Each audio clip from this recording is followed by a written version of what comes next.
Bonjour à tous, c'est Charlie Syrah, bienvenue sur la chaîne Prépa Concours Police Municipale. Donc je vais continuer à faire les cas pratiques à la demande du forum. J'ai toujours ma petite liste que j'ai pas finie. Donc petite vidéo aujourd'hui.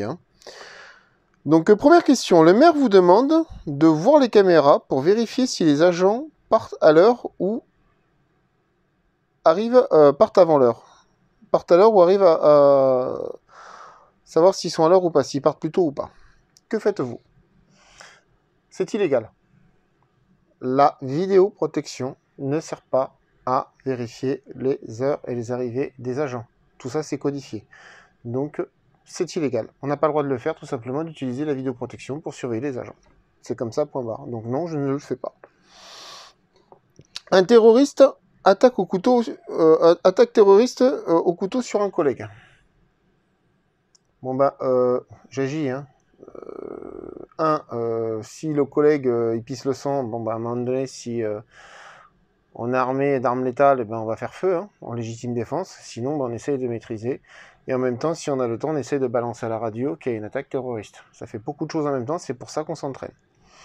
Voilà la bonne réaction à faire, c'est j'appelle, j'interviens, et je fais ce que je peux pour sauver mon collègue, sauver ma vie, et sauver la vie des autres aussi, en utilisant les armes que j'ai à ma disposition et la légitime défense comme appui juridique.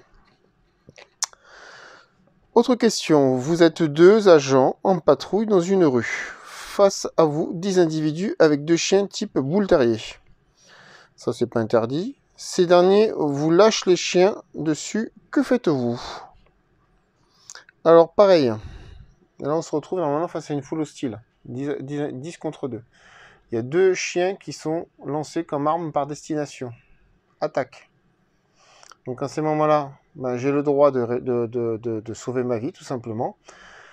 Déjà, j'essaie de balancer à la radio ce que je peux balancer. Et si le chien arrive très très vite, et ben, soit je tape dessus avec ma matraque, soit je tire dessus avec mon arme à feu si je suis équipé d'une arme à feu. Si j'ai une bombe au poivre, tout dépend de ce que je vais dégainer en premier. Et j'essaie de me protéger au mieux, moi et mon collègue. Et ensuite, on appelle des renforts pour intervenir. Parce qu'à 2 contre 10 plus les 2 chiens, autant vous dire que ça va être compliqué à 2. Vous êtes 2, toujours 2, au bord de mer. Un groupe d'une quinzaine d'individus font un feu sur la plage. Que faites-vous? 1. Est-ce qu'il y a un arrêté municipal qui interdit le feu sur la plage? Est-ce que c'est interdit ou pas sur cette zone-là? En général, c'est interdit. Il y a toujours des arrêtés qui prévoient que c'est interdit. Donc si c'est interdit et ils sont que 2, on n'est que 2, j'appelle du renfort pour faire le contrôle. Je suis pas fou. Je sais pas dans quel état ils sont, s'ils sont alcoolisés, s'ils sont sous stupéfiants, s'il y en a un qui est armé ou pas. Il est peut-être au-delà, comme là l'histoire d'avant des chiens, on sait pas. À 2, on n'est pas les kamikazes. On va jamais nous reprocher de ne pas être intervenu sur 15 individus à 2. Qu'on soit bien d'accord. On peut intervenir à 2. Si ça dégénère, il y aura de la casse. Il y aura de la casse. Donc le but du jeu, c'est qu'il n'y ait pas de casse. On intervient en nombre, on resserre les taux et on contrôle. Pour pas qu'il y ait de blessés des 2 côtés. Et après, s'il faut, on verbalise.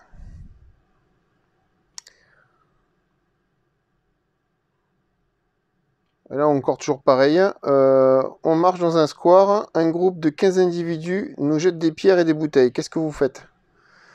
Là, très hostile, je me mets en sécurité. J'essaye de figer la situation du mieux que je peux. Je balance le maximum d'infos à la radio.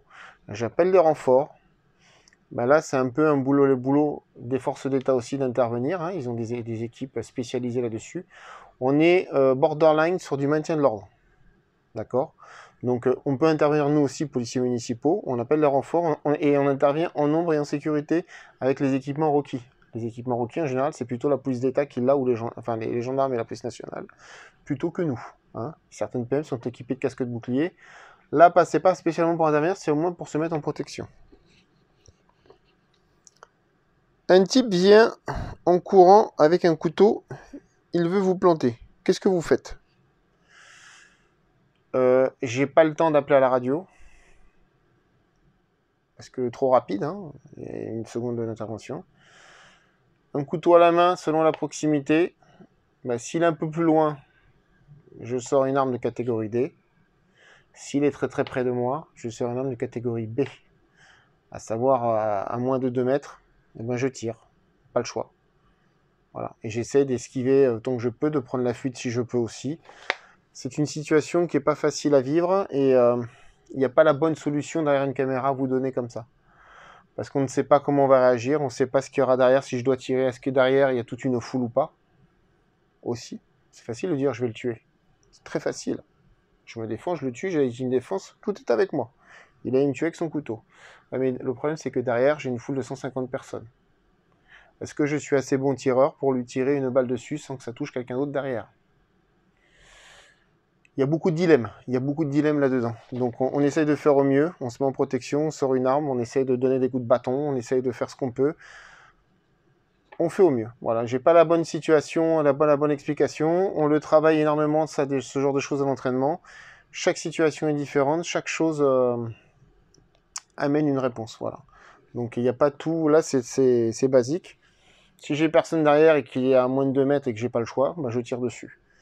S'il y a du monde derrière, et ben, je sors ma télescopique et j'essaie de faire ce que je peux pour essayer de l'arrêter sans vouloir blesser quelqu'un d'autre à côté. Vous voyez, ça fait partie du jeu, ça fait partie du métier, il y a des risques. Vous venez d'arriver dans la PM. Ça serait pour vous. Votre mère vous adore et c'est le lendemain des élections. Il vous demande d'aller faire traîner vos oreilles pour savoir qui a voté, pour qui, et de lui rendre compte. Que faites-vous? C'est illégal. C'est illégal. Voilà, on n'a pas le droit. Tout simplement, c'est illégal, on n'a pas le droit de le faire. On en revient à monter des fichiers cachés, des choses comme ça, c'est illégal. Et puis il y a le code électoral qui dit que le vote est secret. Donc ça peut être une infraction aussi au code électoral, en plus d'une infraction pénale. Donc là, je ne vous dis pas les conséquences derrière. Si un membre de votre hiérarchie vous harcèle, que faites-vous? Alors, selon le degré de hiérarchie, si un directeur, un chef de service, un chef de brigade, si c'est le chef de brigade, j'en réfère au chef de service. Si c'est le chef de service, j'en réfère au directeur. Et si c'est le directeur, je vais en référer à mon élu, à la sécurité, ou au maire, ou alors au directeur du cabinet du maire. Je vais taper plus haut, d'accord? Donc, et si c'est le maire, eh ben, je fais un courrier au procureur de la République. Et avant, je fais quand même une action syndicale aussi. Vous voyez, il y a différents credos. Un collègue se radicalise. Qu'est-ce que vous faites? J'en parle. J'essaie d'en parler d'abord avec lui, pour voir le degré de radicalisation. J'en parle avec mon chef. Et on essaie de trouver les bonnes solutions. Bonne solution, c'est qu'à terme, cet individu sera fiché S et risque de perdre son métier de policier municipal. Donc le but, c'est pas qu'il devienne chômeur. Hein. Il faut faire attention avec le code de déontologie. On a une laïcité en nous. Hein. Comme je vous avais déjà dit sur une précédente vidéo, moi j'ai un Saint-Christophe, je l'ai fait bénir, chacun croit ce qu'il veut. Et mon Saint-Christophe, quand je travaille, il est sous mon t-shirt. Et personne ne sait que j'ai un Saint-Christophe sur moi. Voilà. Donc chacun fait comme il pense.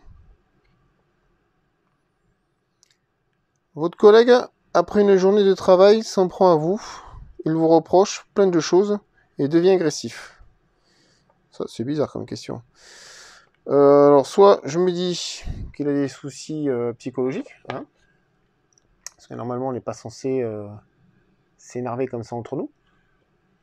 Donc, on essaie d'en discuter. Donc, si ça arrive comme ça de but en blanc, je me dis il y a un souci.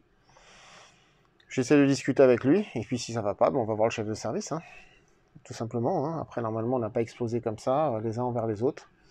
On est des adultes. Je dirais que même en plaisantant, nous sommes des adultes consentants à être policiers, qui est un métier dur. Donc, on essaie de trouver des solutions dans la discussion. Et si le dialogue ne va pas, on fait jouer la hiérarchie. Et dernière question, votre supérieur vous donne un ordre, pouvez-vous refuser?